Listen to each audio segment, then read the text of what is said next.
So in this particular application, we want to take advantage of the creasing. So what we do is we start with a 12 by 18 job in our preset. So we'll go to Arch B, which is our 12 by 18 size. And what I'm going to do is just scroll through until I find one that is similar to what we're doing already. And that way it fills in some of the blanks for me. I'm going to click OK. And that's going to pull up the job I just chose. And now from there, I'm going to go to my ManuSet button. And that's going to show me the parameters of the job I just pulled up. So in this case, this is a one-up piece that just has a crease down the middle. So first thing I'm going to do is I'm going to change it one row and one column. So I'll change that from 2 to 1, and that makes it 1 and 1, so that's one piece. My parent or uncut sheet size is 12 by 18, and because my cut down size will be 11 by 17, now I want to come in and change my width to 11 inches, and I want to change my length to 17 inches to match my finished size. I don't have any gaps, so I left that out. So now I know I want to put one crease right down the middle. So we'll come here.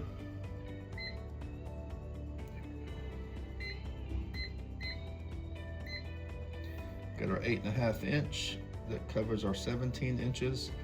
So now that's the job here, and I'm going to show you how to save it in just one second. If for some reason I wanted to add perfing along the feed edge of the sheet, I could do that as well here. So this top box and this box here allow me to put my perfs in wherever I want them to be. So a perforation down the middle this way, for some reason, I could come here and touch this one. I know it's 11 inches, so I could do 5.5. And so now it would remind me to set my perf in the right location when I run the job. But we're not gonna do that today. We're just gonna do a crease and a cut down, so we'll change that back to 0. But you can see how easy it is to add up to 6 creases and 2 perfs in a ManuSet job. Now, once I have everything where I want it, I can go ahead and save it. It also has a cut mark or registration mark here, and I know that that is 0.550.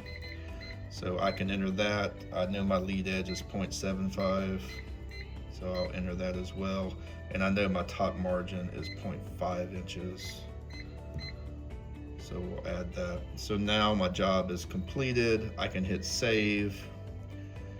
Now it's going to ask me where I want to save it to. And in this particular situation, it is job 23 that's already in the machine. So if I pick 23, it's going to ask me if I want to save it. I would click save yes, and then they would save it at that location.